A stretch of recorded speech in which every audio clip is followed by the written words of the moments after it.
Olá, eu sou o Igor Estudante Medeiros, professor do Departamento de Biomateriais e Biologia Oral da Faculdade de Odontologia da USP. Espero que todos estejam bem. Vamos começar então mais uma videoaula.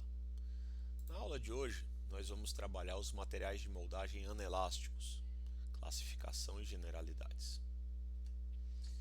Bom, qual vai ser nosso caminho? Faremos uma breve introdução, uma recapitulação sobre os materiais de moldagem e suas classificações. Falaremos um pouco sobre a moldagem anatômica e moldagem funcional em próteses totais. Bom, na introdução temos que recordar quais são os objetivos que temos para a realização de uma moldagem. Nós temos aqui o paciente e gostaríamos de um registro da arcada superior desse paciente. Para isso é realizada a moldagem do arco superior, está aqui o nosso molde, o material de moldagem, e para a obtenção de um modelo. Então o paciente seria a situação original que queremos copiar, o molde seria a cópia em negativo, onde temos aqui as cúspides e incisais, aqui nós temos valas, e depressões no nosso molde, e o modelo que deve ser uma cópia em positivo, uma réplica fiel daquilo que nós temos na boca.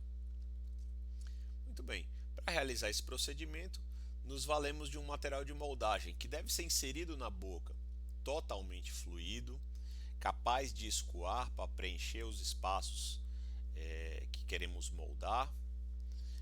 Ocorre a reação de endurecimento dentro da boca e após esse endurecimento ele pode ser removido já no estado sólido, em que ele, aspas, congelou a situação que nós gostaríamos de moldar. Muito bem. Para realizar isso, nós temos todos os materiais de moldagem que podem se classificar segundo as propriedades elásticas que desenvolvem após o seu endurecimento em anelásticos ou elásticos. Os elásticos se subdividem em hidrocoloides reversíveis e irreversíveis, e os elastômeros, que se subdividem em 4 grupos: polissulfetos, silicones de condensação e de adição e poliéteres. Os anelásticos, por sua vez, não apresentam propriedades elásticas, não se deformam elasticamente após o endurecimento e são representados aqui pelas godivas e pastas de óxido de zincogenol. Vale a ressalva que a godiva e o hidrocoloide reversível são dois materiais cujo endurecimento é mediado pela temperatura. Os demais têm seu endurecimento dado por uma reação química e, nesse caso, são irreversíveis. Muito bem. Bom, o que distingue basicamente a indicação dos materiais elásticos dos materiais anelásticos? Aqui nós trouxemos imagens de moldes e modelos de pacientes dentados e não dentados. Modelo de um paciente dentado, de um paciente não dentado. O que difere basicamente é que nos pacientes dentados nós temos muitas áreas retentivas. Portanto, para que seja moldado esse paciente, é necessário utilizar um material elástico que é capaz de passar pelas partes retentivas ao ser removido da boca e recuperar sua forma original. Então, nessa situação, só os materiais elásticos estão indicados. Já para os pacientes edêntulos, pela ausência de áreas retentivas, se utiliza preferencialmente um material de moldagem anelástico. Podem ser utilizados materiais elásticos também? Podem. Muitas são as estratégias para a obtenção de um modelo de um paciente edentado.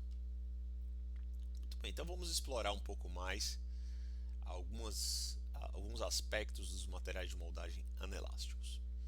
Bom, a moldagem dos anelásticos com os anelásticos tem sua indicação primordial para a prótese total, que pacientes edêntulos, portanto, que não têm retenções, não têm áreas retentivas. Então, a produção, a moldagem em prótese total, ela é realizada em 2 etapas. A primeira etapa, uma chamada moldagem preliminar ou anatômica, e uma segunda etapa, uma moldagem funcional. Moldagem preliminar ou anatômica se está interessado na produção de um modelo para estudar o caso e entender qual é a área chapeável. Então, nessa primeira situação de moldagem, nós moldamos com auxílio de um material de estoque e usamos uma técnica chamada mucocompressiva, onde é possível comprimir os tecidos. O material é um material muito viscoso, nós vamos já estudar, aqui especificamente é a Godiva, é um material bastante viscoso que você precisa pressionar contra os tecidos, e essa pressão contra os tecidos faz com que ele molde os tecidos do paciente. A partir dessa moldagem obtemos um modelo de estudo ou um modelo preliminar. Sobre este modelo de estudo é construído uma moldeira individual. Moldeira essa que vai receber o material de moldagem para a moldagem funcional. Então, a moldagem funcional geralmente é feita sobre uma moldeira individual. E agora, se estamos preocupados com a riqueza de detalhes e em não deslocar os tecidos que podem ser flácidos nas próteses totais, então é realizada uma moldagem chamada mucostática. É uma moldagem em que a compressão que é feita, a pressão que é feita para posicionar a moldeira com o material de moldagem é muito leve, para evitar que se desloquem esses tecidos algumas vezes flácidos. E nisso nessa segunda moldagem, estamos preocupados em identificar os detalhes da área anatômica, não só eles, mas os detalhes das inserções musculares, dos músculos orbiculares, dos lábios e do entorno da prótese total. Essa moldagem pode ser feita com a pasta de oxizincogenol, material anelástico, ou pode ser feito com materiais elásticos. Aqui nesse caso, um caso cedido pelo professor Carlos France, é feito com um silicone de adição fluido. Muito bem, então nessa primeira etapa aprendemos ou revimos a classificação dos materiais de moldagem e aprendemos sobre a moldagem anatômica ou preliminar nas próteses totais, feita com material, uma moldagem chamada mucocompressiva, com geralmente a Godiva, e a segunda moldagem funcional, também conhecida como mucostática, com um material mais fluido, bastante fluido, como a pasta de oxizincogenol. Espero revê-los em breve. Muito obrigado.